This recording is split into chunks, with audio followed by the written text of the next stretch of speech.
Newt Newt, and welcome to Region Locked.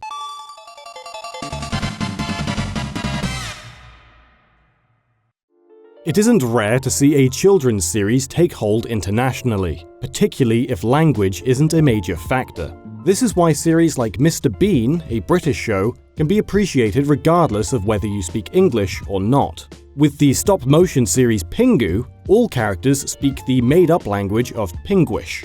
Initially created for a Swiss audience by Ottmar Gutmann, the show was picked up by the BBC shortly after production began. Pingu's popularity became strong worldwide, particularly in Japan. So much so that there's actually a Japanese-produced CGI Pingu series called Pingu in the City. Pingu's popularity in the region spawned many exclusive products and ventures, including a few video games produced by leading AAA developers. And today, we'll be looking at 3 of them.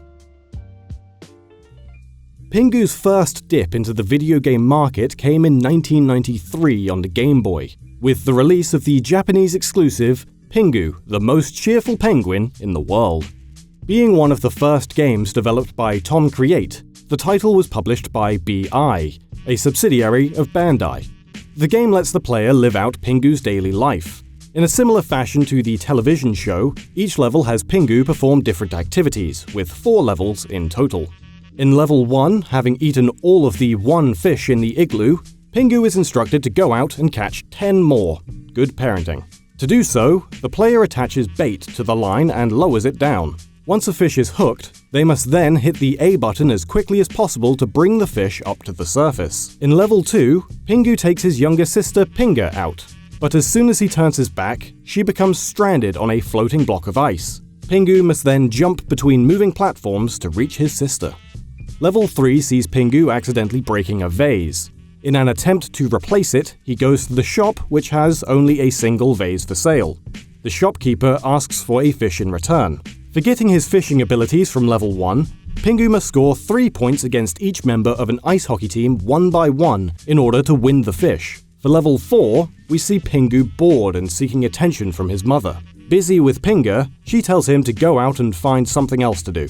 Whilst wandering around, Pingu comes across some other penguins having a snowball fight. Pingu must then defeat them in 3 increasingly difficult rounds to win the game. Additional minigames can be unlocked by exploring the many igloos around Pingu's home, such as a sliding image puzzle or a simple clone of Puyo Puyo. A number of Easter eggs are also hidden in the title through the game's password screen. The password Pingu Snowman Dad Mum reveals a looping animation of Pingu dancing. Pingu Robbie Pinga and Snowman displays an image of Pingu and Pinga, and entering Pingu Dad Mum Pinga will grant the player access to a sound test menu. Exciting stuff. The second Japanese exclusive Pingu game is Fun Fun Pingu Welcome to Antarctica, developed by C-Lab and published by Sony Music Entertainment for the original PlayStation. Similar to his first outing on the Game Boy, this release once again sees Pingu exploring his home and playing through various minigames. More complex than earlier Pingu releases, the player is given control over how they interact with scenery between each minigame. Pingu can run, speak with other characters, and even has dedicated buttons for newting both forwards and above. The main focus of the game is to complete requests for people around Pingu's home while listening to repeating 15-second samples of music. Each chapter focuses on different problems that must be solved. Usually, these involve Pingu traveling to a location, picking up an item, and using that item to progress through the game. To complete each level, the player must also beat a minigame relating to the objective. After each minigame is unlocked, it can then be replayed from the game's main menu. The team that worked on the Pingu show, Pingus Group, assisted with the creation of Pingu's first 3D adventure.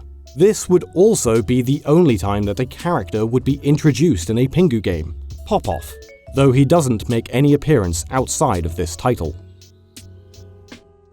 The next Japanese exclusive Pingu game we'll be talking about was developed and published by Square Enix, Pingu's Wonderful Carnival, which released on the Nintendo DS in 2008. Once again, the game is formed of several minigames starring Pingu and his family. By exploring the world with the game's touchscreen, Pingu will meet a number of characters who host various minigames. As we've seen from the earlier Pingu releases, these games range from simplistic fishing, cleaning the family home while preventing Pingu from causing more mess, and Cooking Mama-style cooking games. By completing a range of objectives, the player is rewarded with items and money which can be spent on customization options such as hats. These 3 games never saw a release outside of Japan.